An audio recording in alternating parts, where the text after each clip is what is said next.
مقصد یہ ہے بڑوں نے جو کام کیا اس کی کارگزاری سنانے ان کے پاس جانا اور آگے کیا کرنا ہے، کیسے کرنا ہے، اس کی آسانی کر کے وہاں سے آگے.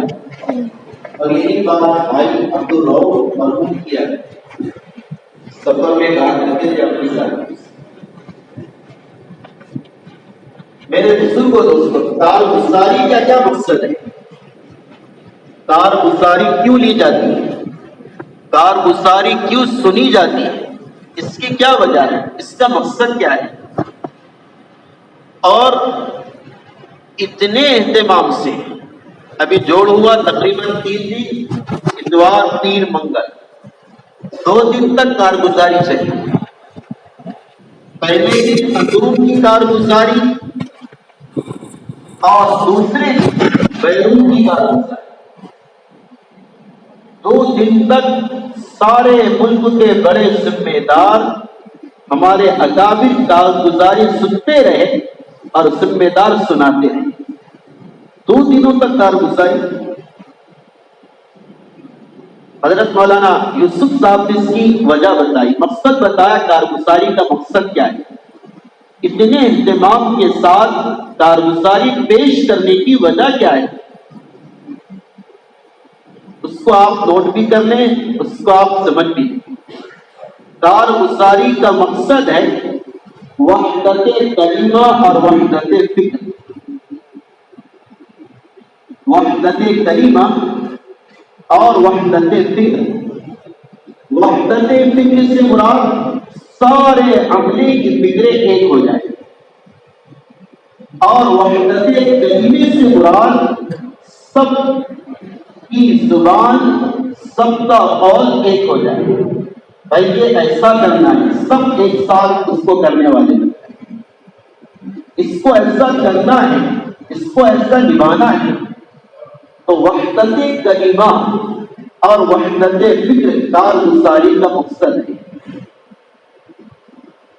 ہر ایک کے اندر فکر ایک ہو جائے، کیونکہ کارگزاری کے بغیر فکریں عموماً زندہ نہیں ہوتی. کارگزاری سنی جاتی ہے اندر بیرون کی، اندر کا سبھی جڑتا ہے، یار ایسا بھی ہے، ایسا بھی ہو رہا ہے. اس لیے دیکھو نبی علیہ السلام کا عمل بتایا، کارگزاری کتنے اہتمام سے سنا کرتے تھے. عجیب بات بتائی کہ مہمان مدینہ آنے کے بعد آپ صحابہ کو تقسیم فرما دیں. بھائی فلاں ایک تقاضا ہے، مہمان آیا، کون ان کا رات کے کھانے کا انتظام کرے، ان کے قیام کا کون انتظام کرے. صحابہ لے کے چلے جائیں، اور اگر کوئی تیار نہ ہوتا تو آپ خود تیار ہو جاتے. کوئی تیار نہ ہوتا تو آپ خود تیار ہو جایا کرتے. تو جن آنے والے والدین کو صحابہ لے جاتے، پھر دوسرے دن وہ صحابہ کے گھر کو ہو کر آتے، نبی علیہ السلام کارگزاری سنتے. بھائی آپ کے قیام کا کیسا انتظام ہے، آپ کے کھانے کا انتظام کیسا کیا گیا. سوچو آپ، یہ انتظامی امور ہے، سمجھے، یہ تو ایک انتظامی امور ہے. آپ کے قیام کا کام کا انتظام کیسا تھا. نبی علیہ السلام نے مدینہ آنے والے مہمانوں کے انتظام کی کارگزاری سن کر امت کو تعلیم دی. جب انتظام کی کارگزاری ہے تو عبادت اور دعوت کی بھی کارگزاری ہوگی، جو کہ دین کا شعبہ ہے. کیا ہے کارگزاری؟ حضرت عمر رضی اللہ تعالی عنہ، معاویہ کندی رضی اللہ تعالی عنہ سے کارگزاری سن رہے مساجد میں. تمہارے مسجدوں کا کیا حال ہے؟ جو کوئی امیر المومنین ہے، خلیفۃ المسلمین ہے، جن کے باب میں کہا گیا کہ اگر نبوت کا سلسلہ جاری ہوتا تو عمر ہوتے. اتنا اعلیٰ معیار ہے. شاہ عبد الحق محدث دہلوی رحمت اللہ علیہ نے حضرت عمر کے باب میں لکھا ہے، گزشتہ امتوں میں سے سارے انسان عام، انبیاء نہیں، عام انسان، اور اس امت میں کہ عام انسان، اس میں کوئی ایسا نہیں گزرا جس سے شیطان ڈرتا ہو سوائے حضرت عمر کی رضی اللہ تعالی۔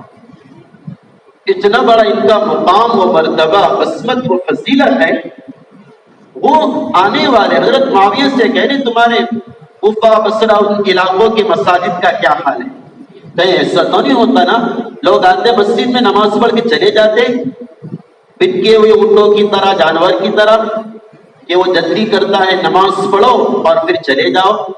صرف مسجد سے نماز کا تعلق تو قائم نہ ہو گیا، نماز کے بعد کچھ حلقے اور کچھ مجالس قائم ہوتی ہے یا نہیں؟ یہ سوال ہو رہا، کارگزاری سنائی جا رہی۔ حضرت معاویہ بن کندی رضی اللہ تعالیٰ عنہ نے جواب دیا، نہیں ایسا نہیں ہوتا ہے، ہمارے یہاں تو مسجد کے اندر نماز کے بعد قرآن کے حلقے لگتے ہیں، مسائل کے حلقے لگتے ہیں، ہمارے یہاں نماز کے بعد توحید کا حلقہ لگتا ہے، مذاکروں کا حلقہ لگتا ہے۔ یہ کارگزاری تو نبی علیہ السلام کے عمل سے بھی ثبوت ہو گیا، حضرت بیان کے مولانا یوسف صاحب نے، اور صحابہ کے عمل سے بھی کارگزاری کا ثبوت ہو گیا۔ اور بزرگوں دوستو، کارگزاری اللہ کی بھی سنت ہے، یہ بات میں اپنے طرف سے کہہ رہا، وہاں نہیں کہی، چونکہ اللہ تعالیٰ بھی ہماری زندگی کی کارگزاری دیں گے۔ بتا زندگی کہاں گزاری، جوانی کہاں گزاری، علم پر کیا عمل کیا، مال کہاں سے کمایا اور کہاں پر لگایا، اس کی کارگزاری دینا ہے خبر میں۔ سمجھے، وہ سوال جواب کارگزاری ہے نا، سمجھے؟ تو مجھے میری زندگی کی کارگزاری دینا ہے، تو قبل اس کے کہ میں اپنی زندگی کی کارگزاری دوں، میں دنیا میں کارگزاری سنانے والا صحیح بن جاؤں۔ اس لیے بزرگوں دوست، کارگزاری ہمارے کام کا بہت اہم امر ہے۔ حضرت مولانا الیاس صاحب کا ملفوظ ہے، ہمارے کام میں 3 چیزیں بنیادی ہیں۔ پہلی چیز تشکیل، دوسری چیز عمومی گشت، اور تیسری چیز کارگزاری۔ یہ بنیادی اعمال میں سے ہے، ہماری دعوت کی مبارک محنت میں سے، اور اسی امور پر، انہی امور پر مشورہ کارگزاری سنائی گئی، اندرون کی کارگزاری، بیرون کی کارگزاری، اور کارگزاری سنانے والے علاقوں کے، صوبوں کے اور اپنے خطوں کے ذمہ دار، سننے والے مرکز کے سارے اکابر، سب اکابر آتے ہیں۔ اور عبد الستار صاحب کو ویل چیئر پر لایا گیا، سمجھے، معذور ہے، ضعیف ہے، پھر بھی لایا گیا۔ اور چند اکابر جن میں نقاہت ہے، ضعف ہے، کمزوری ہے، لیکن کارگزاری کی مجلس میں سارے اکابر حاضر ہوئے، اہتمام اس سے ظاہر ہوتا ہے۔ صوبہ میوات کی کارگزاری آئی کہ گزشتہ سی مائی سے اس سے مائی تک تقریباً 550 جماعتیں 4 مہینے کی لکھی صوبہ میوات سے، جن میں سے 200 جماعتیں پیدل کی تھی اور باقی جماعتیں سواری کی تھی، اور 6 مائی میں تقریباً 10 جماعتیں بیرون گئی اللہ کے راستے میں۔ اسی طرح صوبہ یوپی کی کارگزاری آئی، تقریباً 350 جماعتیں 4 مہینے کی نکلی ہیں، 3 مہینوں کے اندر، اور 6 جماعتیں بیرون کی گئی۔ یہ کارگزاری سنائی گئی۔ مولانا عبد الستار صاحب نے پہلی مجلس لیے سنیچر کی رات میں مغرب کے بعد، کارگزاری اتوار کو شروع ہوئی۔ حضرت نے جو پہلی مجلس لیے اس میں صفات پر بات کی، کام کرنے والوں کے صفات، کام کرنے والوں کے عادات، کام کرنے والوں کے معاملات کیسے ہوں، اور ایک جملہ بار بار کہہ رہے تھے، کام کرنے والے اپنے غذا اور اپنے مال کا خوب خیال کیا کریں، چونکہ تقوی بغیر حلال رزق کے حاصل نہیں ہو سکتا ہے۔ اپنی کمائی، اپنی آمدنی، اس کا خوب خیال کرے کہ میں جو کھا رہا اس کی نسبت کیا ہے۔ نبی علیہ السلام نے فرمایا، بدن کا جو حصہ حرام مال سے پرورش پاتا ہے یعنی بنتا ہے، اس کے لیے جہنم ہی لائق ہے، اور جہنم کا حصہ ہے۔ جس پیٹ میں حرام جاتا ہے اس پیٹ سے اور اس دل سے عبادتوں کی لذت اور توفیق چھین لی جاتی ہے۔ اس لیے نبی علیہ السلام نے اس کا بڑا اہتمام کیا۔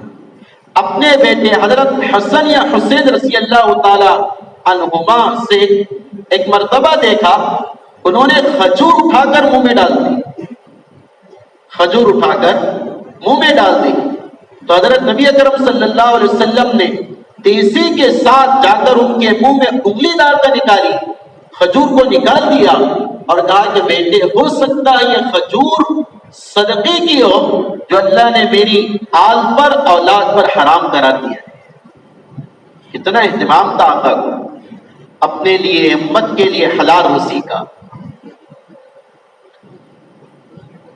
تقوی کو اہمیت کے ساتھ بیان کیا، اور یہ تو حضرت مولانا عبدالستار صاحب کی بات ہوئی نا صفات پر، اس کا خلاصہ میں حضرت کا ایک ملفوظ بیان کرتا ہوں، اس میں وہ یہ ہے، اللہ کا کام اللہ کے تعلق کے بغیر نہیں ہو سکتا۔ یہ بات ہے، اللہ کا کام اللہ کے تعلق کے بغیر ہرگز نہیں ہو سکتا ہے۔ کیسے ہوگا؟ اللہ کا کام کر رہے اللہ سے تعلق نہ ہو، اس سے تو کرنے والا عملہ بدک جائے گا، سستی اور غفلت میں پڑ جائے گا۔ اس لیے جیسے صحابہ کا تعلق تھا، صحابیات کا تعلق تھا، اور اصحاب رسول کا تعلق تھا، وہ تعلق کی مثال ہمارے سامنے۔ اس لیے مولانا یوسف صاحب نے ایک بات کہی، مولانا الیاس صاحب رحمت اللہ علیہ فرمایا کرتے تھے، ہمارے کام کا ایک مقصد ہے، ایک منزل ہے۔ ہمارے کام کا ایک مقصد ہے اور ایک منزل ہے۔ مقصد اللہ کی رضا ہے، پورے دنیا میں دین کو زندہ کرنا ہے اپنی ذات سے، اور منزل اصحاب رسول ہے۔ ہماری منزل کون ہے؟ صحابہ ہے۔ تو صحابہ جس منزل پر ہم پہنچنے کے لیے کوششیں کر رہے، ان کا اللہ سے تعلق تھا، اور کیسا تعلق کہ حضرت نبی اکرم صلی اللہ علیہ وسلم نے ان صحابہ کے بارے میں فرمایا، ان کا اللہ سے یہ تعلق ہے، اگر کسی کے دل میں ان کے بارے میں ذرا بھی بدگمانی آ جائے، عداوت آ جائے، وہ ایسا ہے جیسا کہ میری عداوت اور دشمنی اس کے دل میں۔ ایسا تعلق اللہ تعالیٰ سے اور ایسا اعتماد نبی علیہ السلام کو اپنے اصحاب پر۔ ام ایمن رضی اللہ تعالی عنہا مکہ سے مدینہ ہجرت کر رہی، پانی کی سخت پیاس لگی، حالات میں اللہ کی طرف متوجہ ہوئی اور نماز پڑھ کے اللہ سے پانی مانگا۔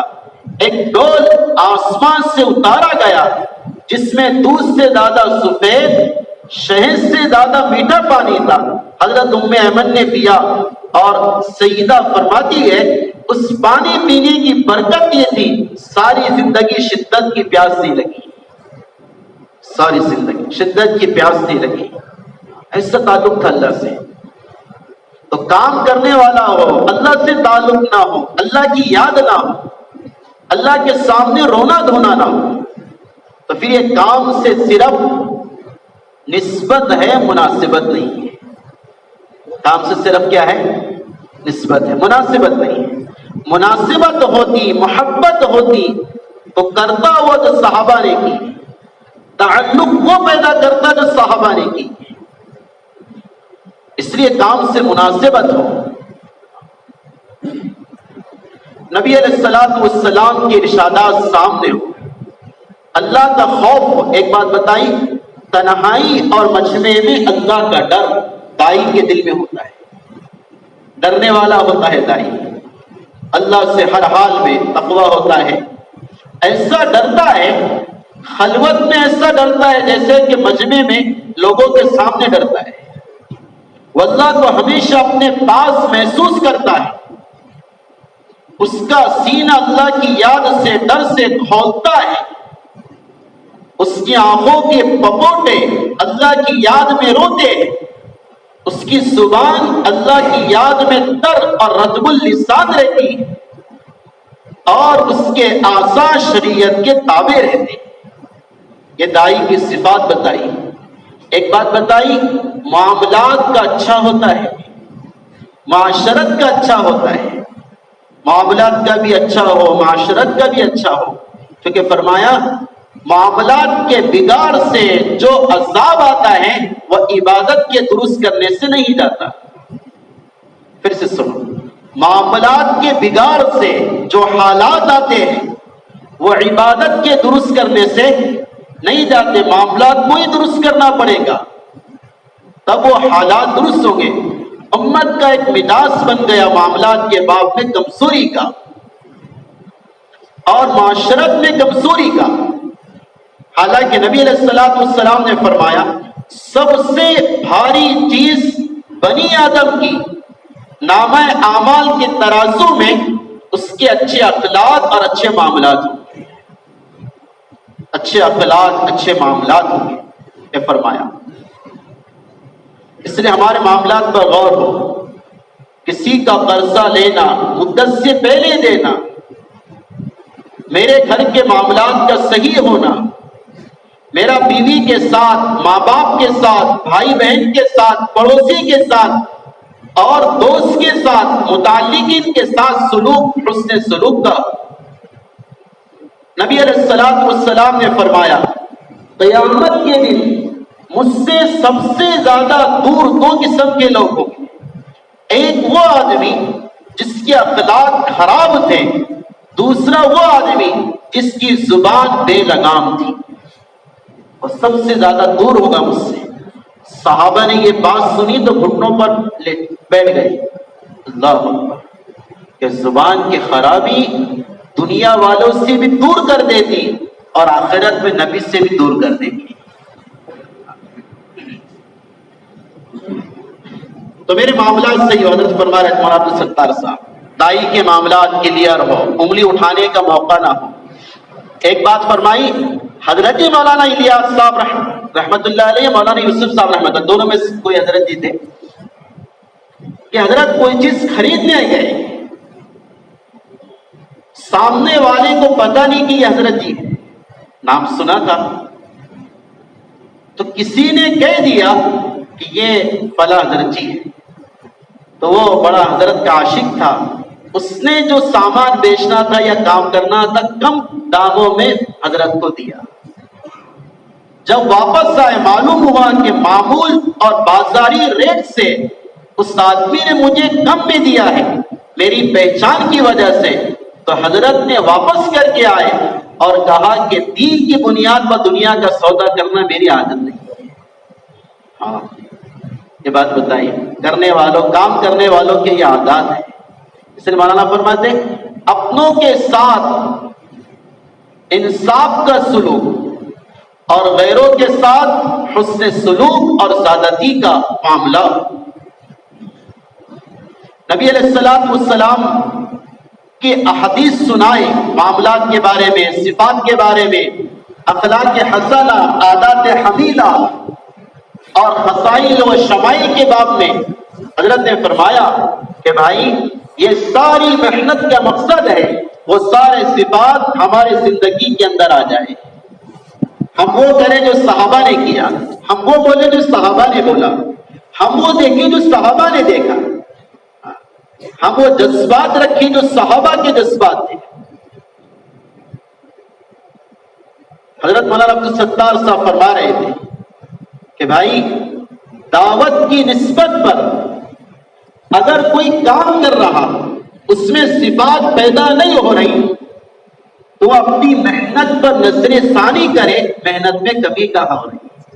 چونکہ یہ بات طے ہے محنت کرنے سے اندر کا بنتا ہے، جس کا اندر کا بنتا ہے اس کے عادات اور اخلاق بنتے ہیں.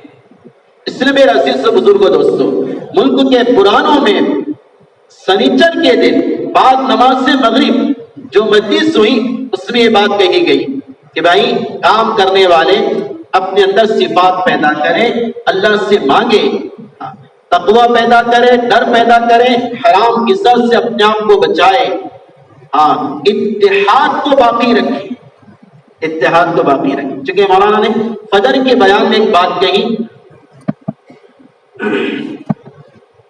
نصرت خدا بندی کے دو اسباب ہیں. نصرت خدا بندی کے دو اسباب ہیں. پہلا سبب اجتماعیت. پہلا سبب کیا ہے؟ اجتماعیت. چونکہ افتراق اور اعتصال محرومی کا سبب ہے. حضرت کے الفاظ ہیں یعنی انتشار اور یعنی توڑ اور یعنی دلوں کا پھٹن، اس سے اللہ تعالیٰ محروم کر دیتے ہیں. ایک سبب اجتماعیت اور دوسرا دعوت. یہ نصرت خدا بندی کے اسباب میں سے. تو اجتماعیت ہوگی تو اللہ کی مدد آئے گی. ایک قبیلہ آیا مدینہ کے اندر، اس سے کارگزاری لی گئی کہ تم ہر مہم پر کامیاب کیسے ہو جاتے ہو، اس کی کیا وجہ ہے؟ جس بھی معرکے میں اترتے کامیاب ہو جاتے ہیں. انہوں نے کہا کہ دو باتیں ہمارے اندر ہیں. پہلی بات امیر کی اطاعت. امیر کی اطاعت، یہ پہلی بات. اس پر مولانا نے ایک بات کی حضرت نے کہ بھائی دیکھو، اطاعت ایک ایسا وصف ہے جس کی وجہ سے حرام بھی حلال ہو جاتا ہے. تھوڑا سمجھنا پڑے گا اس بات کو. جیسے مثال دی، ایک آدمی شکاری ہے. شکاری ہے، شکار کے چند طریقے.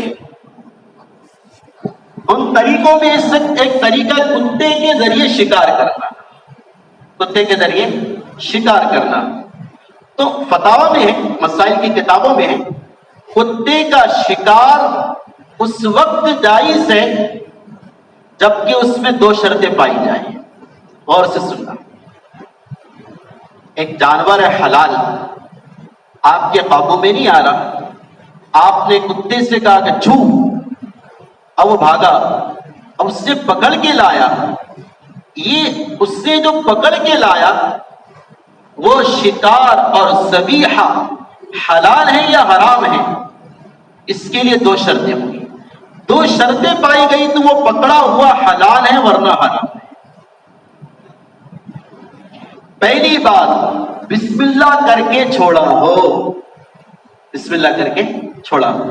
بسم اللہ جیسے چھری پھراتے نا، جیسے وہاں پر ہے گردن پہ پھرانے کے وقت ایسا وہ کتے کو چھو بولنے کے وقت بسم اللہ کر کے چھوڑا ہو. دوسری شرط وہ قلب یعنی وہ کتا معلم ہو، سیکھا ہوا ہو. اب سیکھا ہوا ہے کتا، اس کی کیا علامت ہے؟ اس کو لکھنا پڑھنا آتا ہو. قلب معلم اس کو کہتے ہیں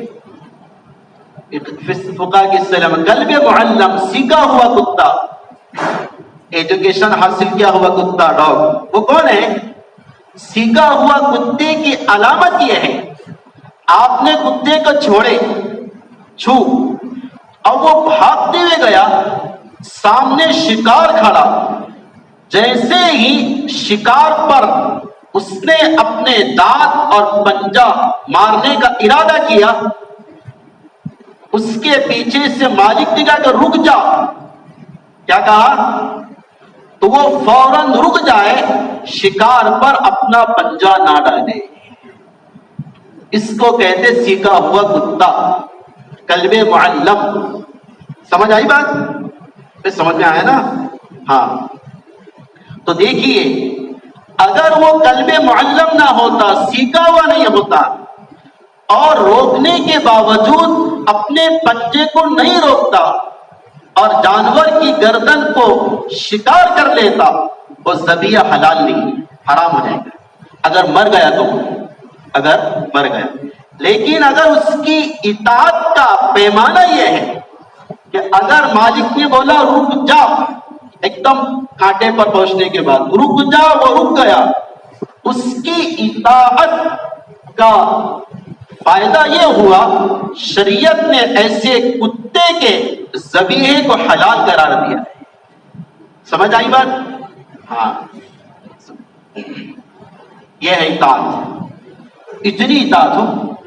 اس لیے آخری مجلس میں ایک بات کہی، دعا سے پہلے حضرت مفتی یعقوب صاحب نے بات کی مستورات کے متعلق، اس کے بعد حضرت نے دعا سے پہلے دو باتیں کہی، اس میں سے ایک بات یہ تھی اطاعت پر، اور یہ کہا کہ علاقائی امیر کی نافرمانی بھی محرومی کا سبب بنتی ہے، اور مثال دی غزوہ احد کا واقعہ کہ جبل رمات پر صحابہ کھڑے اور میدان فتح ہو چکا تھا، ان قریب یا ہونے والا تھا، مال غنیمت کے لیے صحابہ کے دل میں ایک بات آئی کہ بھائی اب تو جنگ ہو گئی، چلو مال غنیمت کو سمیٹ دیں، سمجھے، مال غنیمت کو سمیٹ دیں۔ حالانکہ جو جبل رمات پر جو امیر صاحب تھے، جو صحابی تھے، انہوں نے روکا، بھائی نہیں، منشا کو پہچانو، منشا صرف فتح ہونے تک نہیں تھا، جب تک کہ میں ہٹنے جانے کو ہٹنا نہیں۔ دیکھو اللہ پاک ہم کو بات سمجھا دیں، حکم جو آتا ہے نا، حکم مولانا نے ایک بات کہی، حکم جو آتا ہے تین چیزوں کے خلاف آتا ہے، تھوڑا سمجھنا پڑے گا باتوں۔ پہلا جو حکم آتا ہے حیثیت کے خلاف، ایسا آتا ہے حیثیت کے خلاف، آزمائش کے لیے۔ دوسرا حکم جو آتا ہے چاہت کے خلاف، اس کے خلاف، چاہت کے خلاف۔ اور تیسرا حکم جو آتا ہے اختیار کے خلاف، اس کے خلاف، ہاں تھوڑی سمجھنے کی بات ہے۔ حیثیت کے خلاف حکم آیا، اس میں اللہ آزمائیں گے، حیثیت کو دیکھتا ہے کہ حکم کو دیکھتا ہے۔ اس کی مثال دی جیسے شیطان، اس کی حیثیت آگ کی ہے، آدم علیہ السلام کی حیثیت مٹی کی ہے۔ حکم آیا اسجدوا للملائکہ، فرشتوں کو سجدہ کرو، جب حکم حیثیت کے خلاف آ رہا۔ حیثیت کے خلاف حکم جو آتا ہے وہ آزمائش کے لیے آتا ہے کہ اس میں حکم کی تابع داری ہے یا اپنے حیثیت کی تابع داری ہے، لیکن وہ ناکام ہو گیا، کہا کہ میں تو آپ سے پیدا کیا گیا جس کی خاصیت یہ کہ اوپر جاتی ہے، مٹی نیچے جاتی ہے، فیل ہو گیا۔ سمجھے اچھی طرح؟ ہاں، اس لیے ذمہ دار احباب، بڑے احباب کے متعلق یہ بات کہی، حیثیت کے خلاف بھی حکم آئے گا، بڑوں کی طرف سے، عمرہ امیر کی طرف سے، وہ کائے کے لیے ہوتا ہے؟ آزمائش، کہ اطاعت میں کامل ہے یا اطاعت میں ناقص اور کمزور ہے۔ دوسرا حکم آتا ہے اختیار کے خلاف، کس کے خلاف؟ اس کی مثال دی کہ دیکھو حضرت حذیفہ رضی اللہ تعالی عنہ کا نبی علیہ السلام نے بھیجا غزوہ خندق کے موقع پر کفار کی کارگزاری لینے کے لیے، بھیجاؤ دیکھ کر آؤ کیا حال ہے ان کا، کتنے اونٹ کاٹ رہے ہیں، کیسا رہ رہے ہیں، کیا آگے کے پلان ہے، وغیرہ وغیرہ۔ ٹھیک ہے، حضرت حذیفہ گئے اور ایک بات کہی تھی، حکم دیا تھا کچھ بھی ہو جائے کسی پر حملہ نہیں کرنا۔ سمجھے کو حکم آیا، کچھ بھی ہو جائے کسی پر حملہ نہیں کرنا، کچھ بھی ہو جائے۔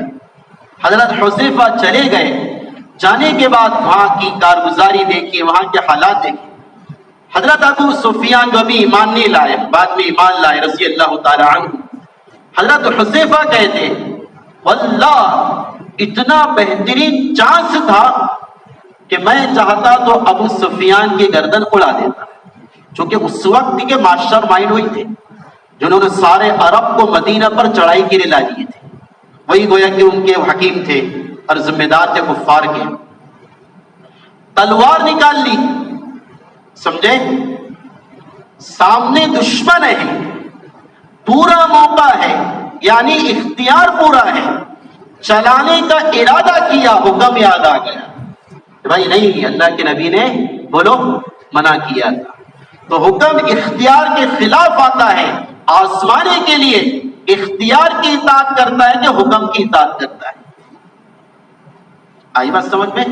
حکم کبھی حیثیت کے خلاف، حکم کبھی اختیار کے خلاف، حکم کبھی چاہت کے خلاف آتا ہے۔ چاہت کچھ اور ہے اور حکم کچھ اور ہے۔ اس کے لیے مثال دی حدیبیہ کا واقعہ۔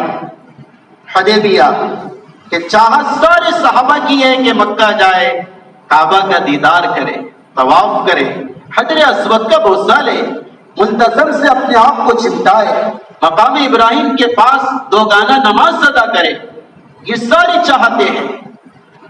لیکن نبی علیہ الصلوۃ والسلام نے کہہ دیا جانا نہیں ہے، اور ساری شرطیں خلاف میں منسوخ کر لی۔ دیکھو سارے صحابہ کی چاہت جانے کی تھی، لیکن نبی علیہ الصلوۃ والسلام نے حکم دیا کہ نہیں، اس سال نہیں، آئندہ سال۔ کب جائیں گے؟ تو حضرت عمر رضی اللہ تعالیٰ عنہ آئیں اور نبی علیہ السلام سے کہہ رہے کیا ہم حق پر نہیں؟ اتنی دب کر صلح کر رہے، حق پر نہیں، ہمارا طریقہ حق نہیں، اتنا کیوں دب رہے؟ تو دیکھو چاہت یہ تھی کہ نہ دبے، چلا جائے، دیکھ لیں گے کون ہے، اللہ کی مدد ساتھ میں ہے، ساری باتیں ہیں، لیکن حکم کہہ رہا کہ تمہارا امتحان حکم سے ہوگا چاہت کے خلاف۔ تم اپنے دل کی چاہتوں کی اتباع کرتے ہو یا نبی کے حکم کی اتباع کرتے ہو؟ ہاں، تو ایک بات میں نے کہا، وہ قبیلے کے کچھ لوگ مدینہ آئے، اس سے کارگزاری لی گئی کہ بھائی تم ہر میدان میں کامیاب کیوں ہو جاتے؟ انہوں نے ایک بات کہی تھی امیر کی اطاعت، اس پر یہ حضرت کا میں نے کچھ باتیں نقل کی ہیں۔ اس لیے میرے بزرگوں دوست، اطاعت یہ انبیاء علیہ الصلوۃ والسلام کا طریقہ ہے، صحابہ کا طریقہ ہے، اکابرین کا طریقہ ہے۔ اس لیے تو ابن الحمام رحمت اللہ علیہ نے فتح القدیر میں، بڑے حضرت ابن الحمام، انہوں نے جماعت کی 5 حکمتیں لکھی۔ 5 مسجد میں آ کر نماز کیوں مشروع کی گئی جماعت کے ساتھ، کیا اس کا ریزن، کیا وجہ ہے اس کی؟ 5 وجہ لکھی حضرت نے کہ روزانہ 5 مرتبہ تمہیں مسجد میں بلا کر کیوں جماعت کے ساتھ نماز پڑھوائی گئی؟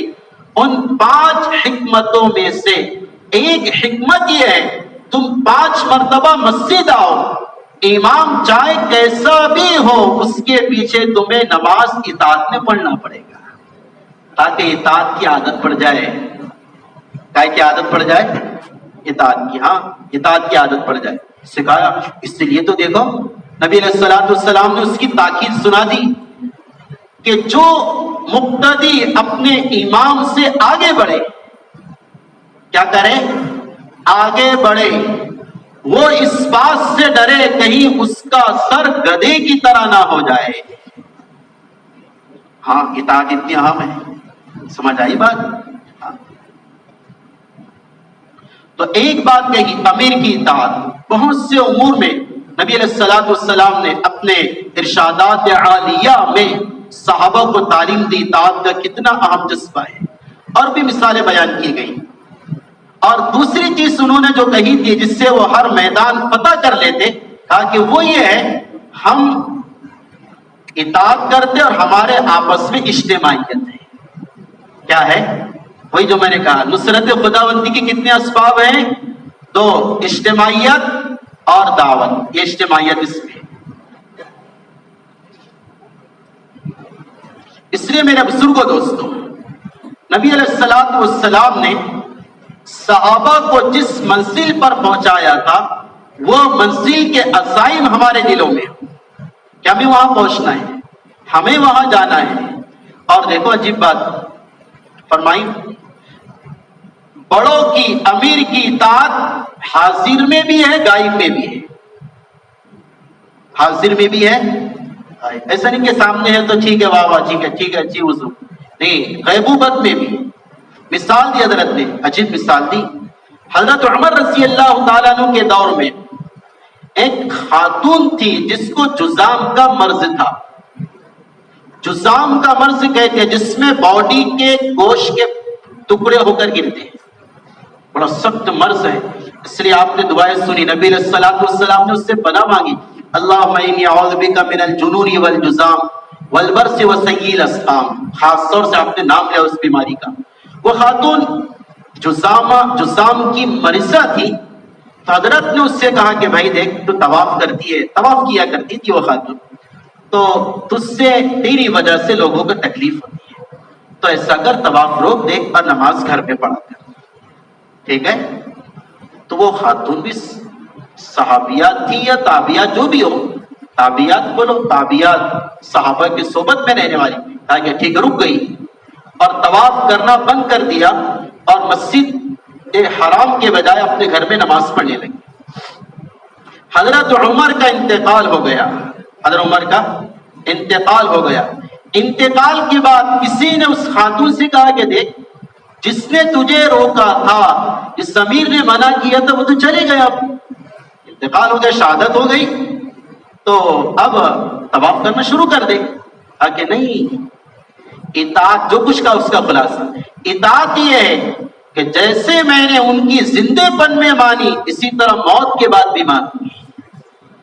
ان کا انتقال ہو گیا تو ایسا نہیں کہ بس حکم ختم ہو گیا اور میں اطاعت نہ کروں، نافرمانی کروں، نہیں. عمر اس لائق ہے، عمر کے الفاظ ہے، اس لائق ہے کہ اس کی اطاعت مرنے کے بعد، شہادت کے بعد بھی کی جائے. اس لیے میرے بزرگوں دوستوں، ہمارا کام ہی اطاعت بنے. اس لیے ایک بزرگ سے ملاقات ہوئی، انہوں نے کہا مشورے کا مقصد بھی اطاعت ہے. مشورے کا مقاصد بھی کیا ہے؟ اطاعت ہے. اس لیے اپنے اندر اطاعت ہے، بڑوں کی، امیر کی اطاعت، ماں باپ کی اطاعت، استاد کی اطاعت. ہاں، یہ پریکٹس ہے، یہ مشق ہے. اس لیے اللہ کے راستے میں بار بار اس کو کہا جاتا کہ مانو، تم دل چاہے تو بھی مانو، نہ چاہے. ہاں دیکھو اطاعت پر ایک اور مثال، آپ توجہ سے میرے، شاید مجھے وہ باتیں یاد آ رہی. ایک مثال دی، حضرت عثمان رضی اللہ تعالی عنہ حدیبیہ کے موقع پر آپ کو نبی علیہ الصلوۃ والسلام نے وہاں بھیجا تھا. کہاں پر؟ مکہ المکرمہ. سمجھے بھائی، جاؤ اس باتیں کرنے کے لیے. چونکہ حضرت عثمان وہ شخصیت تھی جن کے مکہ میں ایک رسوخ تھا. درچہ مدینہ آ گئے تھے لیکن مکہ میں ایک رسوخ تھا، ان کا ایک پاور تھا، رشتے داریاں زیادہ تھی وہاں ان کی. کسی کی ہمت نہیں تھی ان پر ہاتھ ڈال دے کوئی، چاہے وہ کس کو بھی کچھ بھی کر دے گا. عثمان رضی اللہ تعالیٰ عنہ سے ڈرا کرتے تھے. اس لیے نبی علیہ الصلوۃ والسلام نے بات چیت کے لیے مکہ بھیجا. کہاں بھیجا؟ مکہ بھیجا. وہاں پر مکہ میں مشرکین نے کہا، وہاں کے لوگوں نے کہا کہ ہم آپ کو اجازت دیتے کہ آپ ابھی طواف کر لو، عمرہ کر لو. مجمع کو روک دیا، نبی علیہ الصلوۃ والسلام کو روک دیا، صحابہ کو روک دیا، اور حضرت عثمان کو کیا کر رہے ہیں؟ اجازت دے رہے، بھائی تم کر لو، میرا آپ کے جیسا ہوتا تو موقع ہے غنیمت حاصل کر لو. سمجھے؟ ہمارے جیسا ہوتا کوئی. لیکن حضرت عثمان بن عفان ایسی نوریں نے، ایسی نہیں نبی نے 2 بیٹیاں دے دی. 2 بیٹیاں جس شخصیت کے نکاح میں عثمان بن عفان ہے، جس سے فرشتے بھی حیا کرتے ہیں. ہاں، جس کا مرتبہ یہ ہے کہ نبی علیہ الصلوۃ والسلام نے ان کے غیبوبت میں ان کی طرف سے بیعت کی. کہا کہ سارے لوگ صحابہ، وہ جو بیت الشجرہ کا جو واقعہ ہے، بیت رضوان کا، سارے صحابہ نے نبی کے ہاتھ میں بیعت کی، اطاعت پر ہر حال میں مانیں گے، دل چاہیں گا تو بھی مانیں گے، نہ چاہیں گا تو بھی مانیں گے. سارے صحابہ نے بیعت کی اور آپ نے کہا کہ میں، یہ عثمان کا ہاتھ ہے، میں اس سے بیعت کرتا ہوں. اللہ، کیا اعتماد ہوگا آپ کو اپنے صحابہ پر. یہ عثمان رضی اللہ تعالیٰ عنہ ان سے کہہ رہے نہیں، یہ نہیں ہو سکتا، میرے نبی اور میرے دوست ساتھی پیچھے رہ جائے اور میں عمرہ کر لوں، ایسا ہرگز نہیں ہو سکتا. یہ بات کہی گئی، یہ اطاعت کی کہ نبی نے نہیں کہا تو نہیں کرنا ہے بس. چاہے کتنے بھی موقع آ جائے، چاہے کتنے بھی موقع آ جائے۔ تو میرے بزرگوں دوستو، حکم کبھی جو آتا ہے آزمائش کے لیے وہ حیثیت کے خلاف آتا ہے، کبھی چاہت کے خلاف آتا ہے، کبھی اختیار کے خلاف آتا ہے، اور کبھی ظاہر کے خلاف بھی آتا ہے۔ ایسا آتا ہے، ہاں ظاہر کے خلاف بھی آتا ہے۔ اللہ آزماتے ہیں، ظاہر کو دیکھتا ہے یا حکم کی اتباع کرتا ہے، سمجھے؟ اس لیے جو کارگزاری سنائی گئی اور کارگزاری جو اندرون کی آئی، اس میں الحمدللہ علماء کی کارگزاری، دوسرے سال والوں کی کارگزاری، اندرون کی کارگزاری، بیرون کی کارگزاری، بڑی اچھی کارگزاری آئی ہے۔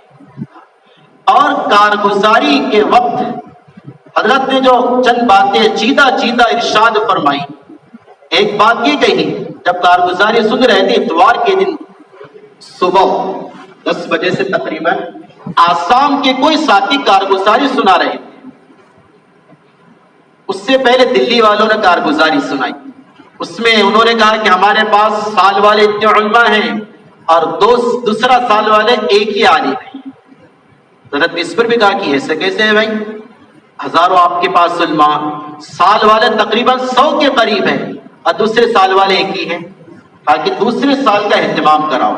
پھر آسام کی کارگزاری آئی، آسام میں تقریباً 30,000 سے زیادہ علماء تھے، علماء کرام، جس میں سے تقریباً 2000 کا سال لگا ہے، 2000 کا سال لگا ہے، اور دوسرے سال والے چند ہی تھے۔ حضرت نے روک کر کہا کہ ایسا کیسے بھائی، اتنے علماء 30,000، سال والے 1000-2000، سال والے چند، اس کی کیا وجہ ہے؟ کہا، خود ہی کہا، مجھے ایسا سمجھ میں آتا ہے کہ تمہارا تعلق صرف ان علماء سے ہے جو علماء کام میں لگے ہوئے ہیں، اور جو کام میں نہیں ان سے تمہارا تعلق نہیں۔ الفاظ ہیں، صرف جو کام کر رہے ان سے تعلق رکھنا، دیگر شعبے والوں سے تعلق نہیں رکھنا، میرے نزدیک تنگ نظری ہے۔ کیا ہے؟ تنگ نظری، ہاں۔ اور ہم صرف جو آ رہا وہ اس کو کرتے ہیں، جو ہمارے کام میں ہے اسی سے متعلق ہوتے نہیں۔ ارے ہم ان سے متعلق نہیں ہوں گے تو کام میں استعمال کیسے کریں گے؟ اس لیے تو بتایا علماء کی تشکیل کے باب میں کہ بھائی علماء کرام سے ادب کے ساتھ یہ کہو کہ آپ ہمیں اپنا قیمتی وقت دو سیکھنے کے لیے مسجد میں اللہ کے راستے، اس سے درخواست کرو۔ عوام سے یہ بات کہی کہ بھائی ان سے ڈائریکٹ تشکیل مت کرو، اگر ایسا ہو رہا کر سکتے ہیں، ذمہ دار احباب ہیں وہ تشکیل بھی کر سکتے ہیں، عوام ہیں ان سے یہ کہا آپ علماء سے ادب سے یہ درخواست کریں کہ آپ ہمیں سکھانے کے لیے اپنا قیمتی وقت دو۔ تو خلاصہ یہ ہے، ہر شعبے والے علماء سے متعلق ہونا یہ وسعت نظری کی علامت ہے، وسعت قلبی کی علامت ہے۔ اسے مولانا صاحب فرمایا کرتے تھے، جو کام میں نہیں لگے ان کے پاس جا کر دعا کی درخواست کرو، اور وہ جن کاموں میں جو دین کے شعبوں میں مشغول ہے ان شعبوں کو سراہو، ماشاءاللہ آپ بھی خدمت میں لگے، آپ بھی مدارس کی خدمت میں ہیں، آپ بھی دیگر کاموں میں لگے، وہ بھی دین کے کام ہیں۔ آپ سے درخواست ہے تھوڑا سا وقت جو اللہ آپ سے وہاں خدمت لے رہا، آپ کا تھوڑا سا وقت ہمیں بھی دے دو، ہم بھی آپ سے استفادہ کرنا چاہتے ہیں۔ تو اس سے انشاءاللہ علماء سال دوسرا سال کے لیے تیار ہوں گے، چونکہ علماء کے متعلق ابھی ہمارے اکابر پر زیادہ غلبہ ہے۔ ہاں بالکل صاف بات کہ بھئی علماء کرام کو متوجہ کرو، اس لیے مولانا یوسف صاحب نے ایک بات کہی، 2 مہینے کے لیے جو مرکز آتے ہیں صوبے والے، ایک برار ایک صوبہ ہے، یو پی ایک صوبہ ہے، ایم پی ایک صوبہ ہے، صوبے والے آتے ہیں، ہم یہ چاہ رہے ہیں ہر صوبے والا اپنے علاقے سے 200 علماء ساتھ میں لائے، 100 چلے والے اور 100 وہاں پر 2 مہینے کی ترتیب کے لیے۔ کتنے علماء مانگے؟ 200 علماء لاؤ۔ ہاں 200 علماء کیسے ملیں گے؟ ہماری تنگ نظری سے مل جائیں گے؟ نہیں، یہ ملیں گے وسعت قلبی سے، یہ ملیں گے تعلق قائم کرنے سے، یہ ملیں گے اکرام کرنے سے، یہ ملیں گے ان کا ادب کرنے سے۔ ہاں، چونکہ نبی علیہ الصلوۃ والسلام نے اپنا نائب کس کو بنایا ہے؟ وہ حضرات علماء کرام ہیں۔ اس لیے مولانا نے جب یہ بات سنی، حضرت نے کہا کہ صحیح بات ہے، صوبے والے آپ آ رہے علماء کو متوجہ کر کے لاؤ۔ اور مولانا یوسف صاحب نے کہا جس عالم کا ایک چلہ اپنے مقام سے لگ گیا، دوسرا چلہ اس کا نظام الدین سے ہے، اس کے علاقے کے ذمہ دار اس کی کوئی ترتیب بنانے کے اہل نہیں ہے، اور نہ انہیں کوئی اختیار ہے۔ اس کی ترتیب کہاں سے بنے گی؟ وہ مرکز سے بنے گی، وہ وہاں پر چلا جائیں اور ان کو مرکز کے تابع ہونا دوسرے چلے میں۔ تو یہ گویا کہ وجہ کیا ہے؟ تاکہ علماء کرام کو کام میں ساتھ میں لے کر چلا جائے۔ اسی طرح بیرون کی کارگزاری ہوئی، پہلا دن پورا اندرون کی کارگزاری، ایک دن ہمارے برار تک آنے تک کارگزاری رک گئی، پھر دوپہر میں برار کی کارگزاری، دیگر صوبوں کی کارگزاری۔ ہاں، اسی طریقے سے ہمارے ملک کے اندر جو معذورین ہیں ان کی بھی کارگزاری آئی، معذورین کی کارگزاری دی گئی، یو پی کی ہے، بامبے کی ہے، دہلی کی ہے، یہ کارگزاری آئی۔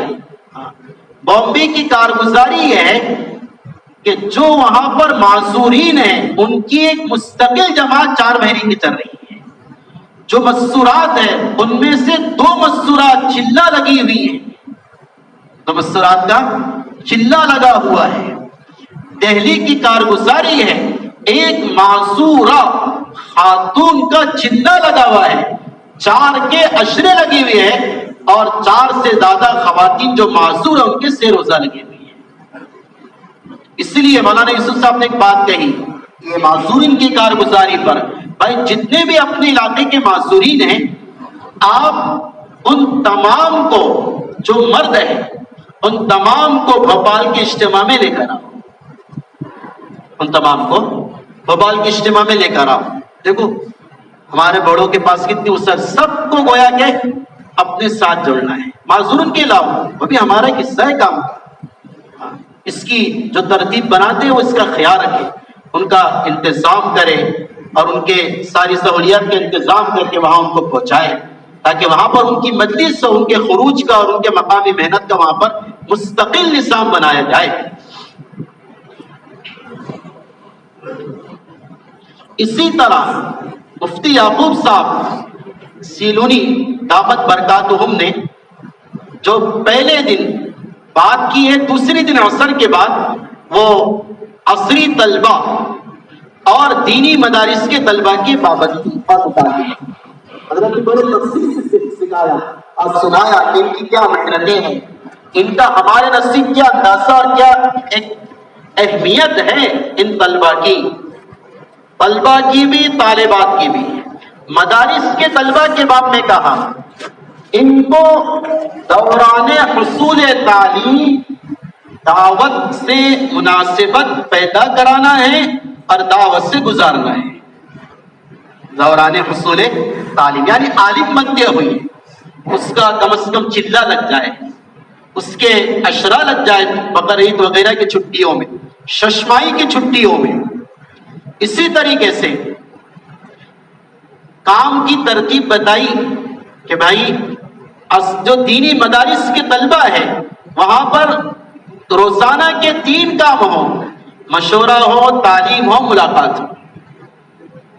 سمجھے؟ مدارس میں روزانہ مشورہ ہو، تعلیم ہو اور ملاقات ہو۔ مفتی یعقوب صاحب نے مدارس کے کام کے متعلق کہا، یا مولانا یوسف صاحب نے کہ دونوں میں سے غالباً، مدارس کا کام 2 شرطوں کے ساتھ ہے۔ کتنے شرطوں کے ساتھ؟ ہاں، اس کو ساتھی توجہ سے بے کارگزاری ہے، بیان تو ہم سنتے رہتے ہیں۔ مدارس کی جو کام کی ترتیب ہے 2 شرطوں کے ساتھ۔ پہلی شرط یہ ہے مدرسے کے قوانین کی خلاف ورزی نہ ہو، مدرسے کے قوانین کی خلاف ورزی نہ ہو۔ دیکھو کتنا اہتمام بتا رہے ہیں، ہر شعبے کا احترام کرو، ہم مکلف اختیار نہیں رکھتے مدرسے کے قانون کی خلاف ورزی کرنے کی. ارے ہم تو وہ ہے جو خود گویا کہ اپنا قانون اور اپنی مزاج کو توڑ دیں گے لیکن کسی شعبے کے قانون کو نہیں توڑیں گے. ہاں اس لیے مدرسے کے قانون کی خلاف ورزی نہ ہو. دوسری بات بتائی مدرسے کے طلبہ کے تعلیم کا حرج نہ ہو. تعلیم کا حرج نہ ہو. ان دو شرائط کے ساتھ مدارس کی محنت ہے. اس کے لیے کہا کہ روزانہ 3 کام آپ کو کرنا ہے.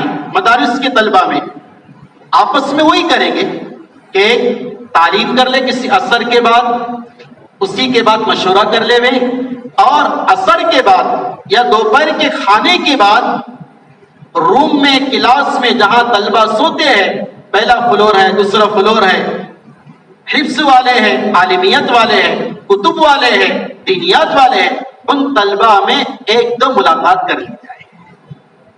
ان طلبہ سے ایک دو ملاقات کر لیں ترتیب سے. ان کا اس میں جو بیمار ہیں اس کی عیادت بھی کر لی جائے. دیکھو کیا سکھا رہے ہیں جو طلبہ, جو طالب علم بیمار ہیں, جو طلبہ مدرسے میں کام سے مانوس ہے, وہ اپنے خالی اوقات میں جا کر ان کی کیا کریں, عیادت بھی کریں. اگر کسی طالب علم کو ضرورت ہے تو اس کا تکفل بھی کریں, انتظام بھی کریں. اسی طرح ان کے مہینے میں ایک بار, چوتھا کام ہے ہفتے واری گشت. 3 کام روزانہ کے اور ایک ہفتے واری گشت.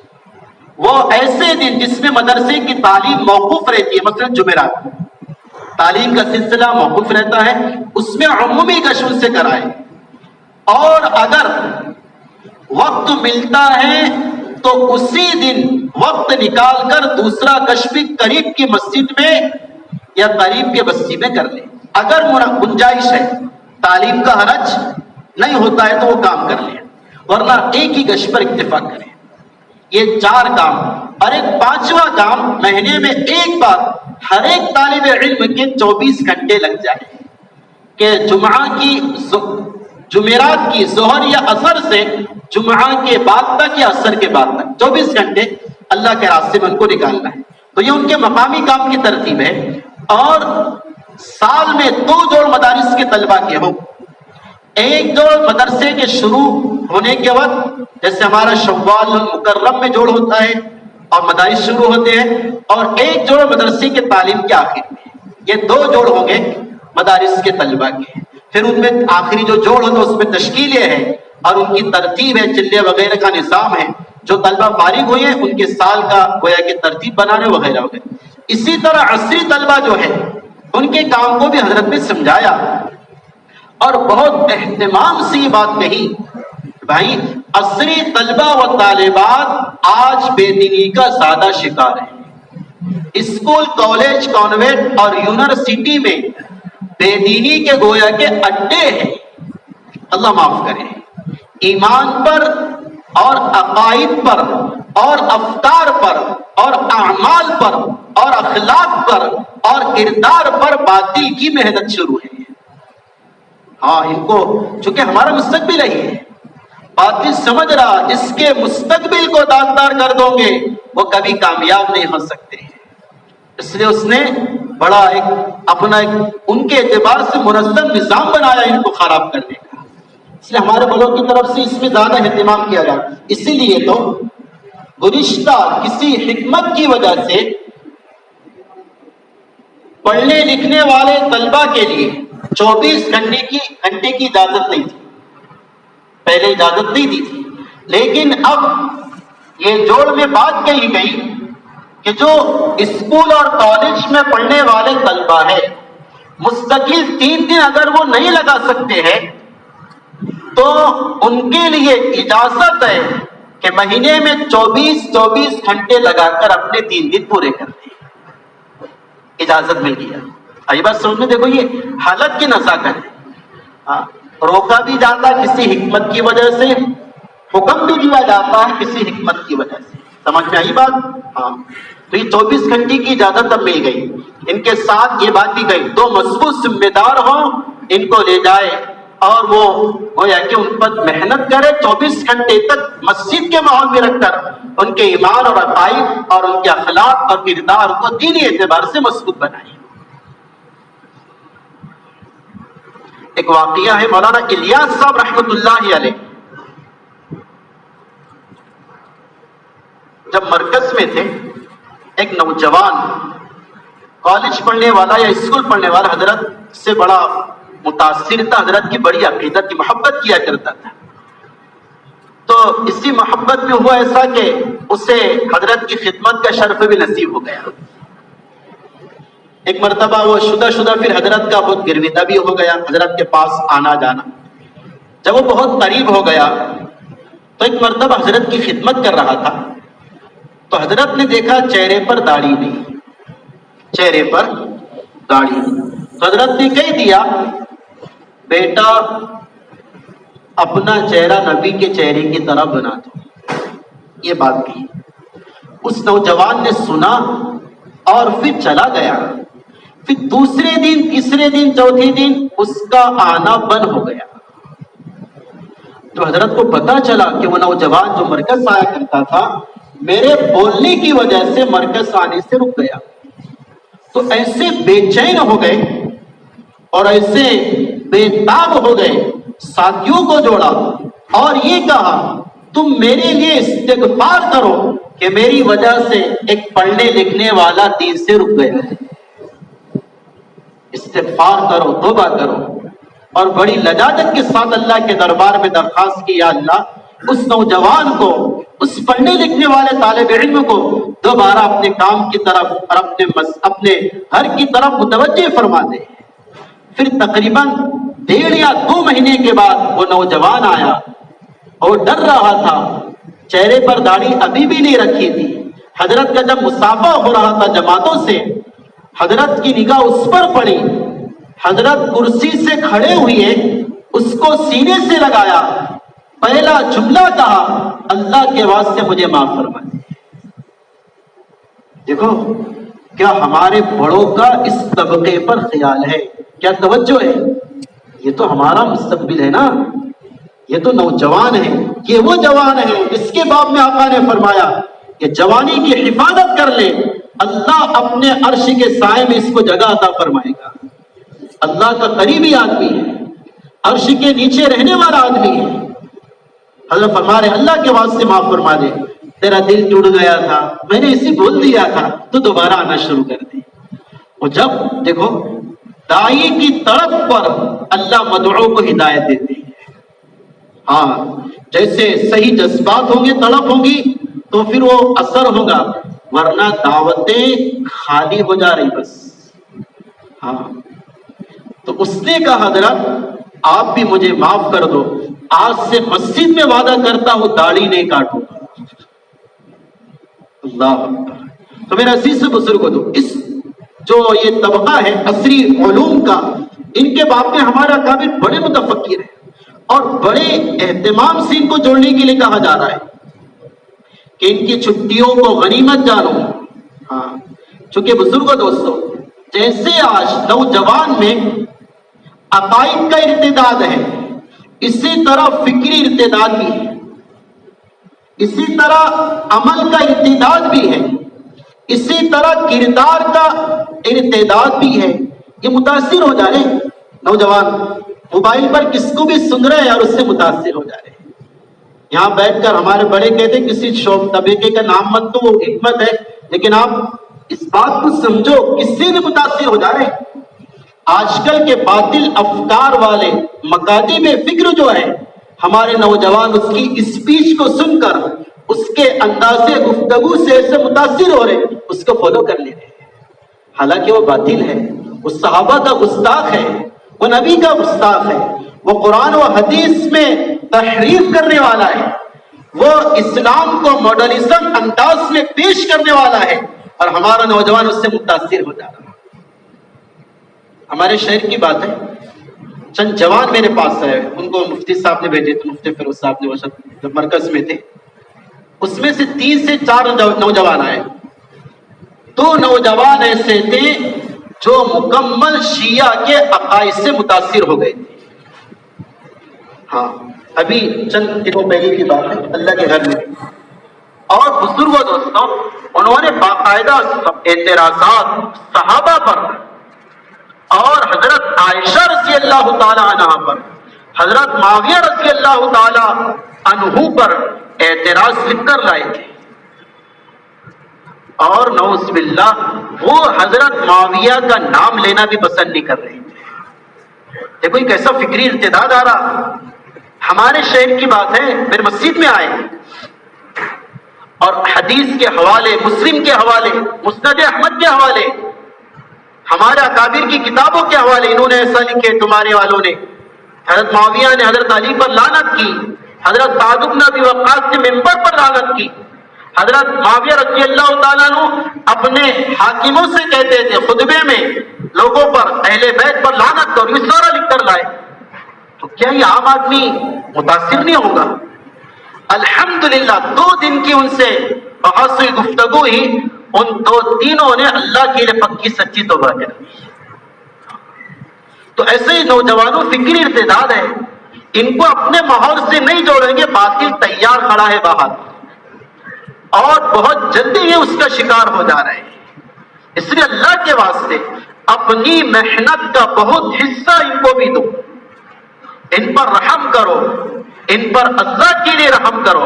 آج یہ کچھ قابو میں ہے، کوئی بعید نہیں، آئندہ چل کر ہماری بات سننے کی بھی گویا کہ وہ جرأت نہیں کریں گے اور سننے کو بھی تیار نہیں ہوں گے۔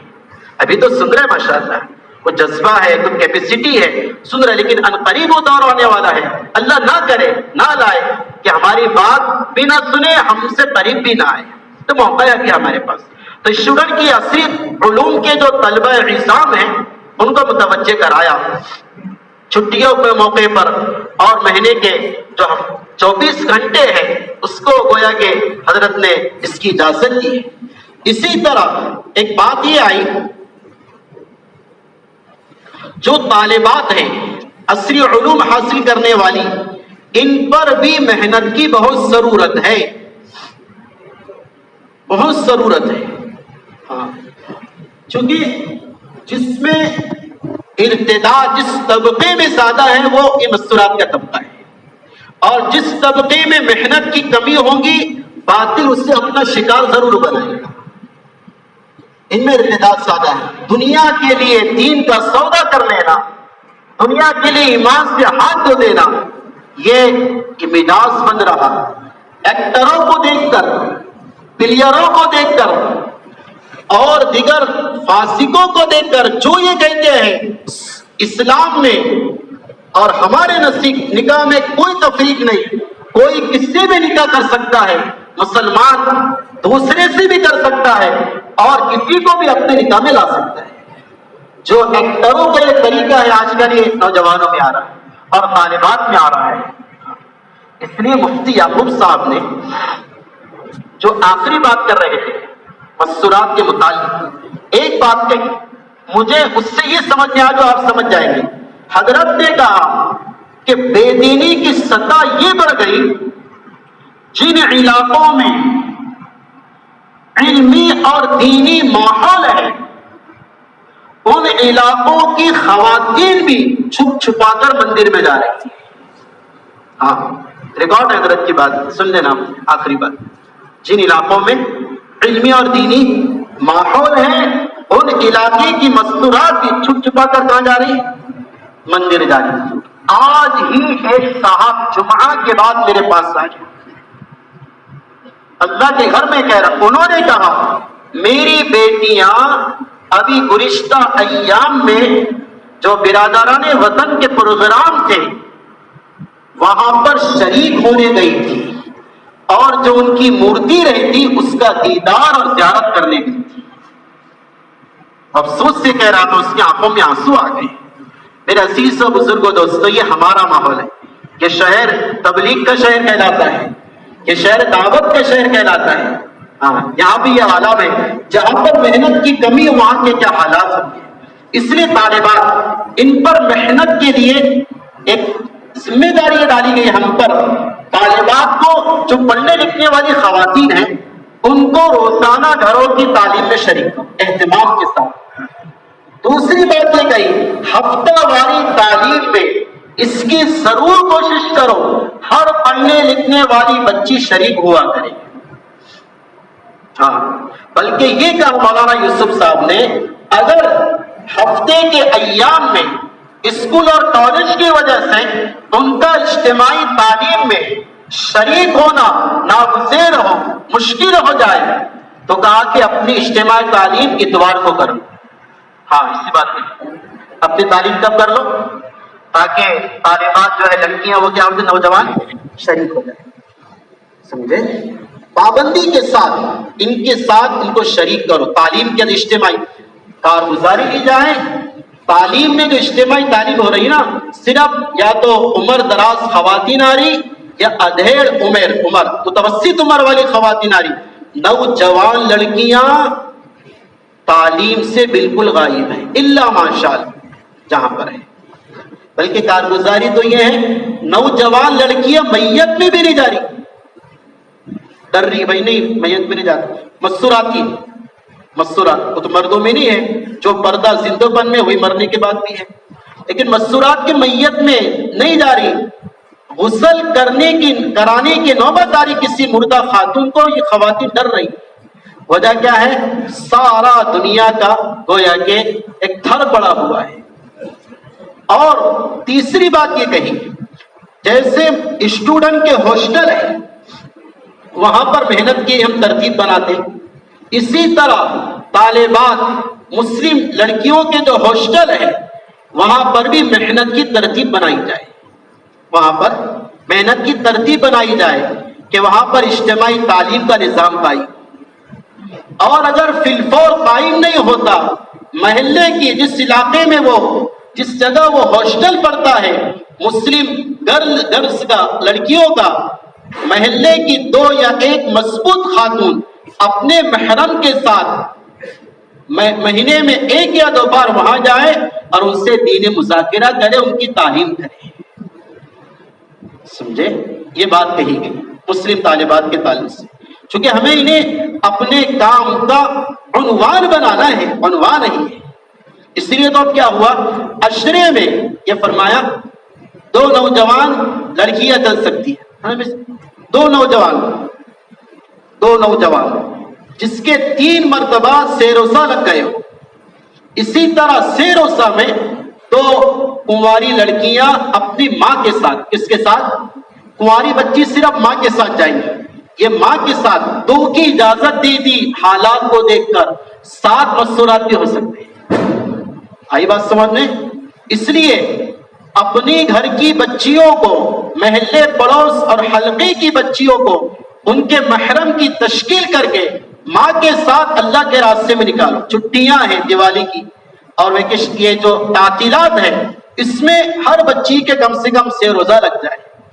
نوجوان جو بچی ہے وہ ہفتے واری تعلیم کر سکتی ہے، اجتماعی تعلیم کر سکتی ہے. البتہ نوجوان کنواری لڑکی مذاکرہ نہیں کرے گی، چاہے اس کا عشرہ لگا ہوا ہو، چاہے اس کا، لیکن مذاکرہ وہ نہیں کرے گی. مذاکرہ شادی شدہ خاتون کرے گی اور جس کا عشرہ لگا ہوا.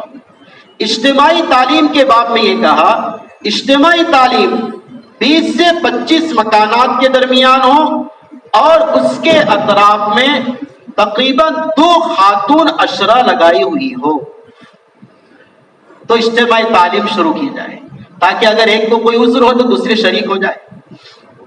بلکہ مفتی یعقوب صاحب نے ایک بات کہی، اگر خواتین عذر سے ہیں وہ بھی تعلیم کے حلقے میں شرکت کر سکتی ہے. وہ بھی سمجھ میں آ رہی بات؟ اگر کسی خاتون کو شرعی عذر ہے، شرعی عذر ہے تو ہمارا عام مزاج ہی بنا ہے، اگر شرعی عذر ہے، ناپاکی کے ایام ہے، اس میں ہماری خواتین تعلیم میں نہیں جاتی، تعلیم کے حلقے میں نہیں بیٹھتی. تو حضرت نے کہا بھائی اس میں بھی اس کو شریک کرو، کیونکہ اس کو صرف 2 چیزیں منع ہیں. اچھی طرح سمجھنا، ایام حیض میں، ناپاکی کے زمانے میں صرف 2 باتیں، عام چیز 2 باتیں منع ہیں.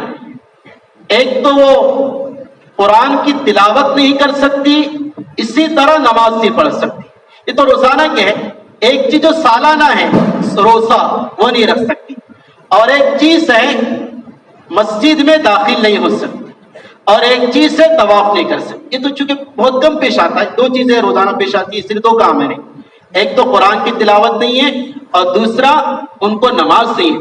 لیکن وہ اس کے علاوہ کی عبادتیں ذکر کر سکتی ہے، تسبیحات پڑھ سکتی ہے، حدیث سن سکتی ہے، حدیث کے حلقے میں شرکت بھی کر سکتی ہے.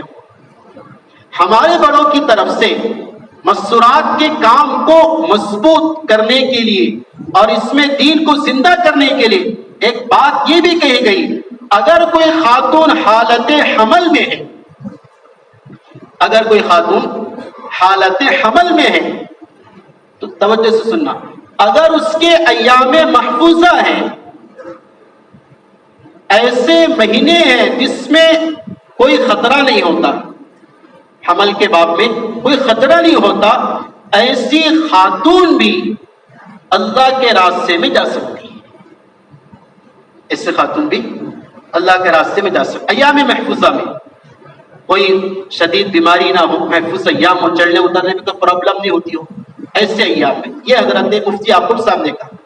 اور مسورات کے حلقے، تعلیم قرآن کے حلقے بڑے احادیث سے ثابت کیے، ٹائم نے بڑے دلائل دیے کہ نبی علیہ الصلوۃ والسلام کو وحی آئی، سب سے پہلے آ کر قرآن جو نبی نے سنایا اپنی بیوی سیدہ خدیجہ کو سنایا. ہاں یہ تو حلقے قرآن کے، یہ نئی چیز نہیں ہے.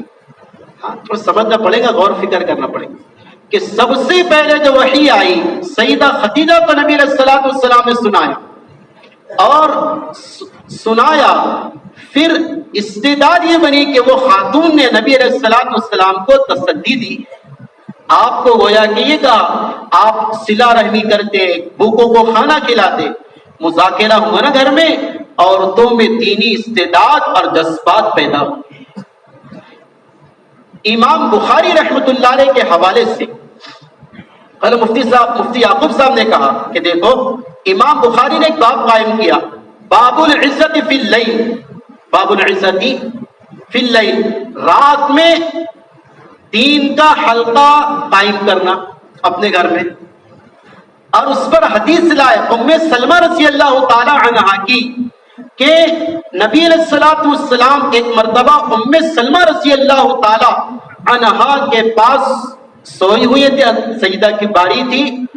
نبی علیہ السلام بستر سے اچانک اٹھے اور کہا کہ ابھی مجھے چند علوم کا انکشاف ہوا ہے، بہت سے فتنے اترے ہیں اور بہت سی خیر بھی اتری ہے، اور مفتوح خزانے میری امت کو دیے گئے ہیں، اور مجھے بتایا گیا دنیا میں بے پردہ رہنے والی خواتین کل قیامت کے دن انہیں جنت کا لباس بھی نصیب نہیں ہوگا. یہ جو میں نے کہا ایک حدیث کا خلاصہ ہے. تو یہ بات کس سے کر رہے ہیں آپ؟ اپنی بیوی سے. کب کر رہے؟ رات میں. یہ کیا ہوا بولو نا، یہ تو حدیث کا حلقہ ہوا نا، مذاکرہ ہوا نا، یہ حدیث تعلیم کا حلقہ ہوا. بلکہ نبی علیہ الصلوۃ والسلام اپنے گھر کی مسورات کو کبھی کبھار جوڑ کر تعلیم حدیث کیا کرتے تھے، سمجھے. اور اگر کوئی آپ کی بچی یا بیٹی نہیں آتی تو آپ انتظار کرتے. اس پر دلیل دی نبی علیہ الصلوۃ والسلام نے سارے اپنے ازواج مطہرات اور بنات طیبات کو جوڑا. حضرت فاطمہ رضی اللہ تعالیٰ عنہ لیٹ ہو گئی تو آپ ان کے آنے تک انتظار کرتے رہے. پھر جب سیدہ فاطمہ رضی اللہ تعالیٰ عنہ آئی تو آپ نے حدیثیں بیان کی.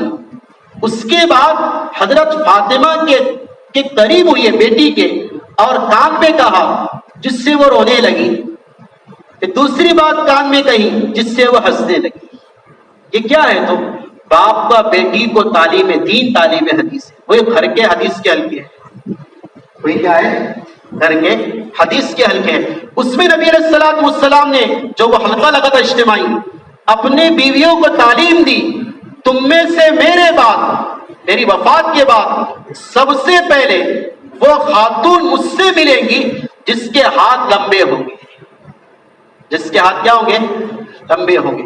تو وہ نبی علیہ الصلوۃ والسلام کی جب وفات ہوئی تو سمجھ نہیں پائے، تو اس لیے ازواج مطہرات کہتی کہ بھائی ہم میں سے جس کے لمبے ہاتھ تھے ہم نے سمجھا کہ نبی کے بعد سب سے پہلے وہی آپ کو ملے گی، لیکن وہ مراد نہیں تھی. 11 میں آپ کو انتقال ہوا. سن ہجری 18 یا 20 دو قول ہیں. 20 یا 18 ہجری میں حضرت زینب بن جہش کا انتقال ہوا سب سے پہلے. اس کا انتقال ہوا سب سے پہلے. حضرت زینب رضی اللہ تعالی عنہ وہ امی جان ہیں جو سب سے زیادہ سخی تھی اور فیاضی کرنے والی. تو ازواج نے سمجھا، بیویوں نے سمجھا کہ آقا نے جو فرمایا تھا میرے بعد سب سے پہلے وہ مجھ سے ملے گی جس کے ہاتھ لمبے ہوں گے. لمبے ہاتھ سے مراد جسمانی بڑا ہونا نہیں تھا بلکہ گویا کہ سخاوت مراد تھی.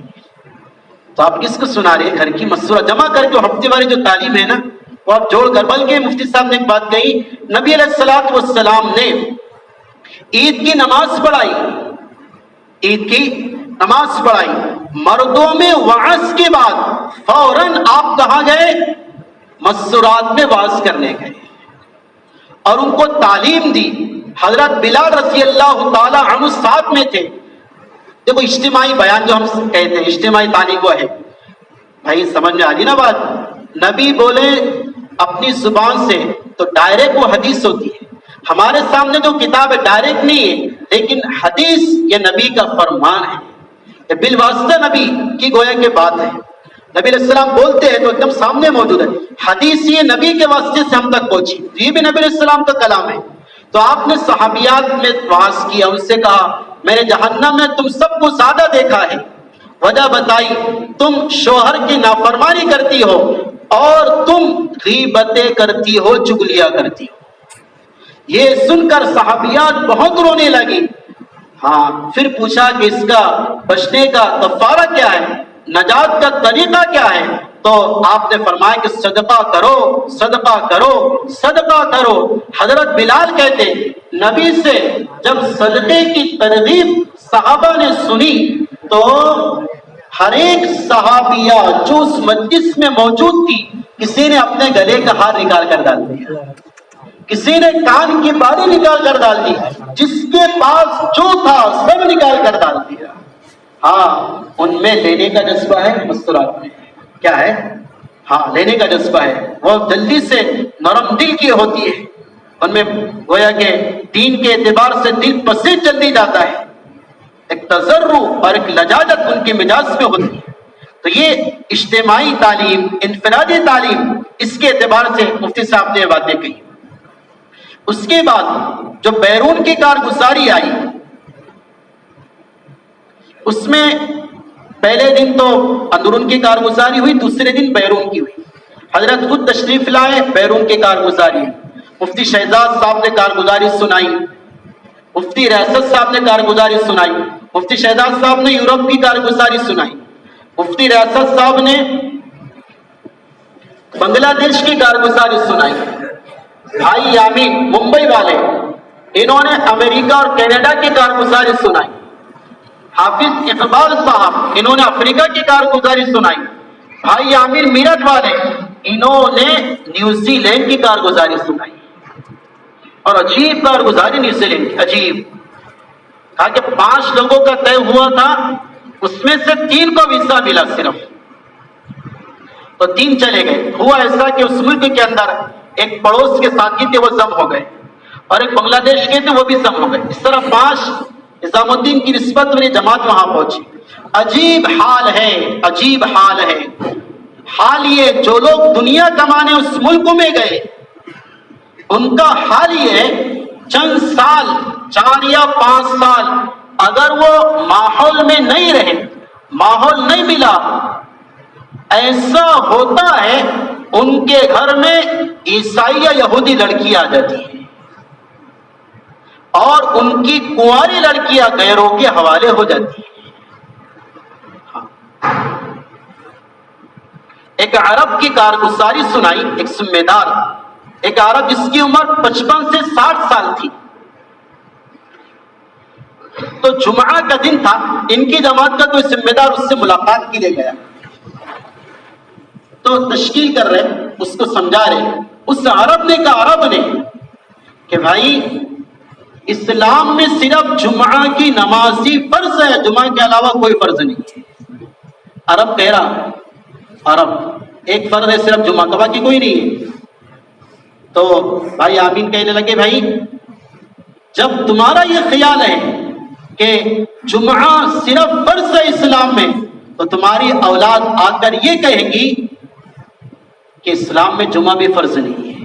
حضرت نے فرمایا ہم نے بعد میں کارگزاری لی، وہ عربی النسل، اس کی اولاد میں ارتداد آ چکا تھا، ارتداد آ چکا.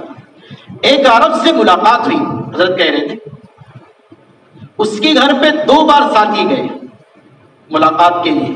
اور ملاقات کو یہ نہیں 10 کلومیٹر 5 کلو نہیں، مولانا فرما رہے تھے، مولانا فاروق صاحب تقریباً 200 کلومیٹر تک ایک ملاقات کو جانا پڑتا ہے. 100 کلومیٹر 2 کلومیٹر، 5 مرتبہ تو اتنا دور ہوتا ہے کہ پلین سے بھی سفر کر سکتے ہیں حلقے کے اندر. ارچے بڑوں کی طرف سے یہ منع ہے، تاکید ہے اس پر کہ اندرون ملک پلین کا استعمال نہ کرے حتی الامکان. سواری کا گویا کہ انتظام کرے، سواری کا استعمال کرے. اور مولانا یوسف صاحب نے ایک بات بڑے اہمیت سے کہی کہ ہماری جو جانے والی جو جماعتیں ہیں یہ 2 باتیں ساتھ میں لے کر جائیں. پہلی بات ایسا ساتھی ہو جو کام میں متحرک ہو، مقامی اعمال دے. اور دوسری بات یہ کہی کہ اس کا مزاج مجاہدے کا ہو، خلا خرچ ہو، اور وہ مقامی محنت اچھی طرح جانتا ہو. اسی پر حاجی عبد الوہاب صاحب کو ایک ملفوظ سنایا، ایک عمل سنایا کہ حضرت حاجی صاحب جو جماعتیں بیرون جاتی تھی ان کے بابت، ان کے متعلق 10 سے 15 سے 20 دن ان کو پہلے مقامی اعمال میں شریک کرتے تھے. اور ایک جانے والے سے یہ کہتے تھے تیرے 2.5 گھنٹے لگے، کتنے دن سے ناگانی ہوئی ہے، عمومی گشت کتنے ایام سے ناگانی ہوا، پہلا گشت دوسرا گشت کب سے ناگانی ہوا. ایک عمل کی کارگزاری لیتے تھے، اس کے بعد بیرون روانہ کرتے تھے.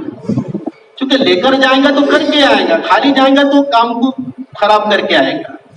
اس لیے مولانا نے فرمایا کہ ایسا عملہ وہاں جائے. تو اس عرب سے ملاقات ہوئی جس سے یہ حضرات ملاقات کے لیے گئے تھے نیوزی لینڈ میں. ملاقات ہوئی، 2 مرتبہ گئے. 2 مرتبہ اس نے ٹائم نہیں دیا یا انکار کر دیا، اگنور کر دیا. تیسری بار جب اس کے پاس گئے اس نے یہاں تک کہہ دیا اب اگر تم آئے تو میں پولیس والوں کو بلا لوں گا. کس کو بلا لوں گا؟ ہاں اب مت آنا. کون کہہ رہا؟ عرب کہہ رہا. اسی علاقے میں ایک جزیرہ ہے جس کے بارے میں یہ کہا وہ کعبۃ اللہ سے سب سے دوری کا مسلح ہے، وہ علاقہ جو ہے نیوزی لینڈ کے اندر. وہاں پر ایک عرب سے ملاقات ہوئی، مسجد تھی وہاں پر اس علاقے میں. اس سے ملاقات ہوئی، وہ جیسے اس کی جماعت کو دیکھا جو نظام الدین سے آئی وہ رونے لگا اور اس نے یہ کہا کہ ہاں میں کئی دنوں سے یہ چاہ رہا ہوں کہ میں نظام الدین آ جاؤں، لیکن بظاہر کوئی اسباب نہیں بن رہے، تم آ گئے، اللہ نے میرے تسلی کا سامان پیدا کر دیا. اسی طرح امریکہ کی کارگزاری جو یہ سنائی گئی، امریکہ اور کینیڈا کنٹری کے اعتبار سے الگ الگ ہے، کام کے اعتبار سے ایک ہے. کام کے اعتبار سے وہاں پر 4 ذمہ دار ہیں. بھائی عادل رشید صاحب ایک پڑوس کے، ایک ڈاکٹر صاحب ہے، ایک اور ذمہ دار ہے. یہ 4 ذمہ دار ان کی شورا بنی ہوئی 4 کی، یہ وہاں پر کام کرتے ہیں. اور وہ کہہ رہے تھے کہ بھائی ابھی جو جوڑ ہوئی امریکہ کے اندر، امریکہ میں بہت بڑی بات ہے کہ 100 150 200 کا عملہ جڑتا ہے، لیکن ابھی جو نظام الدین کی جماعتیں چلی ان کے جوڑوں کی کارگزاری ہے کہ 5 مرتبہ جوڑوں میں 1200 سے 1500 لوگ شریک ہوئی. 1200 لوگ بہت ہوتے، ہمارا تو سمجھ بھی نہیں آئے گا وہ 1200 لوگوں کا جمع ہونا. وہ فرما رہے تھے بھائی ہمیں سب ممبئی والے کہ امریکہ کا جو علاقہ ہے اللہ نے بہت صلاحیت اس علاقے میں دی ہے، اور آسانی یہ ہے جس کو اس کنٹری کا ویزا مل گیا دنیا کے ہر کنٹری میں اس کا جانا آسان ہو گیا. یہ بھی بات کہی. اس لیے کہا ذمہ دار والوں سے، اپنے ذمہ داروں سے، مہاراشٹر والوں سے، بھائی وہاں کی ویزے نکالو تاکہ دوسرے کنٹری میں تمہارا جانا کیا ہو، آسان ہو. شکاگو کی کارگزاری سنائی کہ 2 دن باقی تھے واپسی کے اور شکاگو میں اجتماع تھا. 2 دن میں کیا کرنا ہے؟ تو کہا کہ بھائی فجر کی جو پہلے مجلس ہوں گی اس میں ٹارگٹ بناتے ہیں کہ نقد جماعت تیار ہو جائے. اب وہاں کے ذمہ داروں سے کہا کہ نقد جماعت ان کے تو وہ بونسر چلے گئے. کیا چلے گیا؟ نقد جماعت نہیں بنتی وہاں پر، جیسے ہمارا ماشاءاللہ بن جاتی ہے نقد جماعت کیسے بنی تھی بزی کنٹری میں. لیکن ان حضرات نے توجہ دلائی، بھائی نہیں کام تو کریں گے، نکالنے والے اللہ ہے. تو فجر کی مجلس اس میں زیادہ عملہ مجمع بھی نہیں تھا، اس میں جو بات ہوئی اور دین کی اور دعوت کی اہمیت سنائی گئی، حضرت نے فرمایا تقریباً 26 ساتھی اس عملے میں اور اس مجمع میں سے نقد 4 مہینے کے لیے تیار ہوئی. 26 ساتھی تیار ہوئی 4 مہینے کے لیے امریکہ میں. یہ بہت اوپر کی بات. اور ان میں سے 9 ساتھی ایسے تھے جن کی اصولی بھی آ گئی، جن کا ترتیب بھی بن گئی، رخ بھی آ گیا. باقی ماندار ساتھیوں نے چند دنوں کا وقت مانگا. اور مفتی شہزاد صاحب نے ایک بات کہی، جب ہم یورپ پہنچے وہاں پر ایک صاحب سے ملاقات ہوئی کہ وہ جب لاک ڈاؤن کے بعد سے، پہلے ہمارے لاک ڈاؤن کے بعد سے ابھی جوڑ ہو رہے، ان صاحب سے جو ملاقات ہوئی وہ کہنے لگے کہ بھائی اب تو ہم ابھی تک مایوس ہو گئے تھے، بھائی اب تو کوئی دین کی شکلیں نہیں، لیکن تمہاری جماعتیں یہاں پر آئی یورپ کے اندر تو ہمیں تسلی ہو گئی، اللہ نے دین کو زندہ کرنے کا راستہ بھی باقی رکھا ہے. آئس لینڈ کی کارگزاری آئی. آئس لینڈ یورپ کا ایک ملک ہے، یورپ میں 50 ملک ہے، 50. اور ابھی مفتی شہزاد صاحب کی جماعت تقریباً 25 سے 30 ملکوں کا سفر کر کے آئی. تو آئس لینڈ کی کارگزاری آئی. آئس لینڈ میں مسلمان تھے لیکن سارے مرتد ہو گئے تھے. پہلی بار یہ جماعت پہنچی، نظام الدین پہلی جماعت آئس لینڈ کے اندر، یورپ کے کنٹری ہے چھوٹی سی، وہاں پہنچی. پہنچنے کے بعد ایک بات یہ بھی کہی، ابھی جو 5 سال کا عرصہ جو گزرا ہے نا، اس میں یورپ کی آبادی مسلمانوں کی دگنی ہو گئی.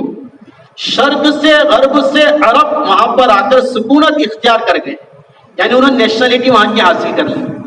ان کنٹریوں کی یورپ کے اندر ہجرت کر رہے بڑے تیزی سے، اور وہاں پر آ رہے ماحول نہیں مل رہا، عیاشی میں ہے، فحاشی میں ہے. تو گویا کہ نہ خود یاد ہے، خود کی گویا کہ پرواہ ہے، نہ دوسروں کی پرواہ ہے. آئس لینڈ کے اندر عرب آباد تھے لیکن سارے مرتد. کوئی مسجد نہیں ملک کے اندر، پورے ملک میں کوئی مسجد نہیں. مسجد بنانے کی کارگزاری یہ سنائی، ایک خاتون تھی عیسائی، اس نے کلمہ پڑھا، اس کو توفیق ہوئی، کسی کے ہاتھ پر ایمان لائی. اس کا جو کچھ زمین تھی، اس کا کوئی گھر تھا جو اس کا ملکیت میں تھا، اس نے اس کو مسجد کے لیے وقف کیا ایک خاتون نے. اور اس علاقے کے جو عرب تھے جو مرتد ہو چکے تھے یا قریب تھے، ان تمام کو لایا، کہا کہ میں نے تم سے ہی سنی تھی، جو مسجد کو آباد کرتا ہے اللہ اسے بھی آباد کرتے ہیں، اب یہ مسجد تمہارے حوالے ہے. اس ایک خاتون کی محنت سے اس آئس لینڈ میں مسجد بھی آباد ہو گئی، کام کی بنیاد بھی پڑ گئی. ہاں، مفتی ریاست صاحب نے بنگلہ دیش کی کارگزاری سنائی کہ وہ بنگلہ دیش کا اجتماع جو ہوا بھی گزشتہ، کہا کہ پہلے تو کچھ نظام قابو میں نہیں آ رہا، برسات شروع تھی، 1 ہفتے تک پانی آیا، لیکن پھر آخری کے ایام میں کچھ مہلت ملی. بڑے اہتمام سے جلدی سے ان لوگوں نے انتظام کو انجام دیا. قرآنوں کا جوڑ تھا اور علماء کا جوڑ تھا. حضرت نے کہا 75,000 4 مہینے والے وہاں جڑے تھے، 75,000، اور 50,000 وہاں پر چلے والے جڑے تھے، اور کئی ہزاروں کی تعداد میں علماء جڑے تھے. 1.25 سے 1.5 لاکھ تک کا مجمع تھا. وہاں والوں سے بڑی اہتمام کے ساتھ بنگلہ دیش والوں سے بات ہوئی، علماء کی مجلسیں ہوئی، اور اس اجتماع کے بارے میں حضرت مولانا یوسف صاحب نے کہا کہ وہاں کی ایک بات بہت عجیب لگی بنگلہ دیش. کون سی؟ کہا کہ سب سے اچھی جو بات لگی بنگلہ دیش والوں کی وہ تھی کہ ان کے اجتماع کا پنڈال سب سے زیادہ سادہ تھا، کہ رات ہوئی تو کوئی نظر نہیں آ رہا پورے پنڈال میں، لائٹ کا انتظام ہی نہیں۔ اس لیے کیا کہا، اہتمام سے کہی یہ بات کہ بھئی اپنے اجتماعات کو، اپنے جوڑوں کو سادگی پر لاؤ۔ کس پر لاؤ؟ ہاں سادگی۔ اس لیے کہا اقلھا تکلفاً، صحابہ کی صفت ہے، صحابہ تکلف کرنے والے نہیں تھے، شائننگ کرنے والے نہیں تھے، صحابہ سادے تھے۔ جوڑوں کو جتنا سادگی پر لایا جائے گا اللہ اس کے ذریعے بے دینیوں کو اتنا ختم کرے گا۔ اس لیے جو یورپ میں جوڑ طے کیے، ابھی آئندہ سال حضرت کا ایک جوڑ اجتماع جو امریکہ کے اندر، ان لوگوں کو تاکید کی کہ انتظام جو کیا جائے سادہ کیا جائے، ہاں، اور ان لوگوں نے تقاضا رکھا کہ بھائی ہندوستان کی جماعتیں ہمیں دو۔ مولانا یوسف صاحب کہہ رہے تھے جس بھی ساتھی سے مراکش میں ملاقات ہوئی موروکو میں، باہر کے ہر ایک کے زبان پر پہلا جملہ تھا بھائی بنگلے والی مسجد نظام الدین کی جماعتیں ہمیں، ہر ایک نے یہ کہا۔ اور ان کو جوڑوں کی ترتیب بتائی، چونکہ ان کا جوڑوں کا تصور کیا تھا، ماہواری جوڑ کا تصور تھا ایک دن جڑ جاؤ، بیان کر لو، کھانا کھا واپس آ جاؤ، بس یہ ان کا تصور تھا۔ تو ہماری جو جماعتی گئی، یورپ گئی، امریکہ گئی، افریقہ گئی، نیوزی لینڈ گئی، ان علاقوں کے اندر عملاً کر کے بتایا، ہر ایک ساتھی نے دل پر بات کو لیا اور مطمئن ہوئے۔ اور بھائی یامین صاحب کہہ رہے تھے بھائی ہر ایک یہ کہہ رہا تھا کہ بھائی اس بات کو ڈبل بولو، ہمارا مجمع اس سے بڑا متاثر ہو رہا ہے، کر کے بتایا۔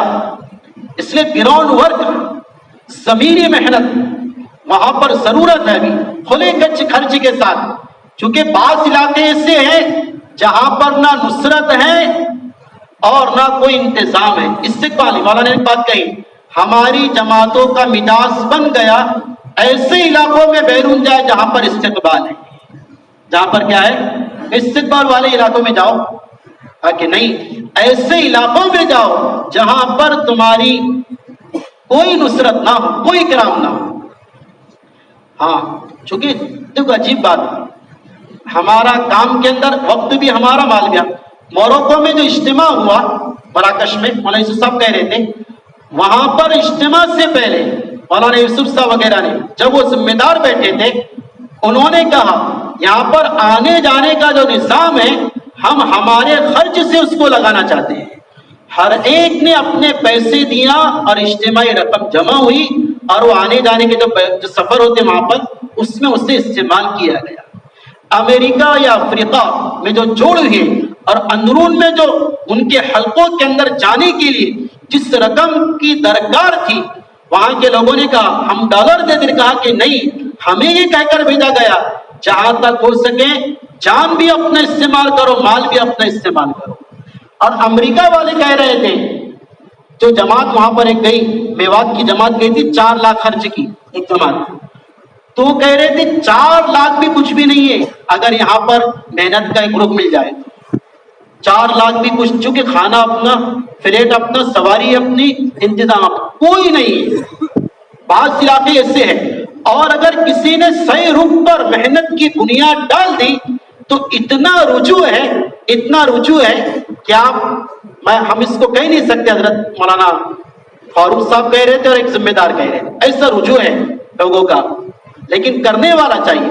بنگلہ دیش میں تقریباً جو کارگزاری سنائی مفتی ریاست صاحب نے، بنگلہ دیش کے اندر ایک کثیر تعداد علماء عصام کی تھی، اس میں سے 35 سے یا 40 علماء کرام دوسرے سال کے لیے تیار ہوئے، دوسرے سال کے لیے، اور تیسرے سال کے لیے 10 علماء کرام تیار ہوئے، اور جو باقی علماء کا مجمع تھا ان سارے مجمع نے اطمینان سے اس بات کو لیا اور لینے کے بعد ہر ایک نے سال کا ارادہ کیا۔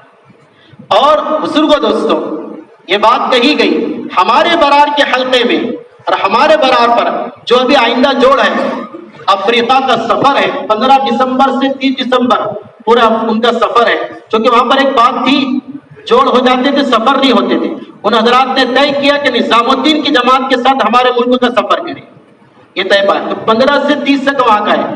آئندہ پھر یورپ کے تقاضے وہاں پر جوڑا ہے. اسی طرح امریکہ کا تقاضا ہے, آسٹریلیا کا تقاضا ہے, نیوزی لینڈ کا تقاضا ہے, بنگلہ دیش کا تقاضا ہے. یعنی ہر ملک کا تقاضا ہے, اور ہر ایک کی زبان پر ایک بات ہے, ہمیں مضبوط نظام الدین کی جماعت چاہیے. کیسے جماعت چاہیے؟ مضبوط, جو کام کرنے والی ہو, کر کے بتانے والی. تو یہ چند باتیں مشورے کے اندر جو حضرات نے فرمائی آپ کے سامنے آئی. اس لیے میرے بزرگوں دوستوں, جو امریکہ کے تقاضے, اس میں جو 4 جماعتیں ہمارے برار کو بھی ملی ہے. بڑے حضرت نے, مولانا محمود علی صاحب نے 4 جماعتیں لکھا اپنے برار سے, کھلے خرچ کی امریکہ کے لیے. تو اس کے لیے بتاؤ بھائی, ساری باتیں آپ کے سامنے آئی. مردوں کا کام بھی آیا, اسٹوڈنٹ کا کام بھی آیا, اور اسی طریقے سے بیرون کی اندرون کی کارگزاری بھی آئی. صرف دیر اس بات کی ہے کہ میں آپ اپنے مال کو اللہ کے دین پر لگائیں. مولانا یوسف صاحب نے ایک بات کہی, صحابہ کے مال کا سب سے بڑا مصرف اللہ کے راستے کی محنت, بڑا مصرف تھا. اس کے لیے بتاؤ آپ میں سے کون اللہ کے راستے میں بیرون کے لیے کھلے خرچے کے ساتھ تیار ہے انشاءاللہ؟ جماعتیں بتاؤ, افراد بتاؤ, بتائیے انشاءاللہ.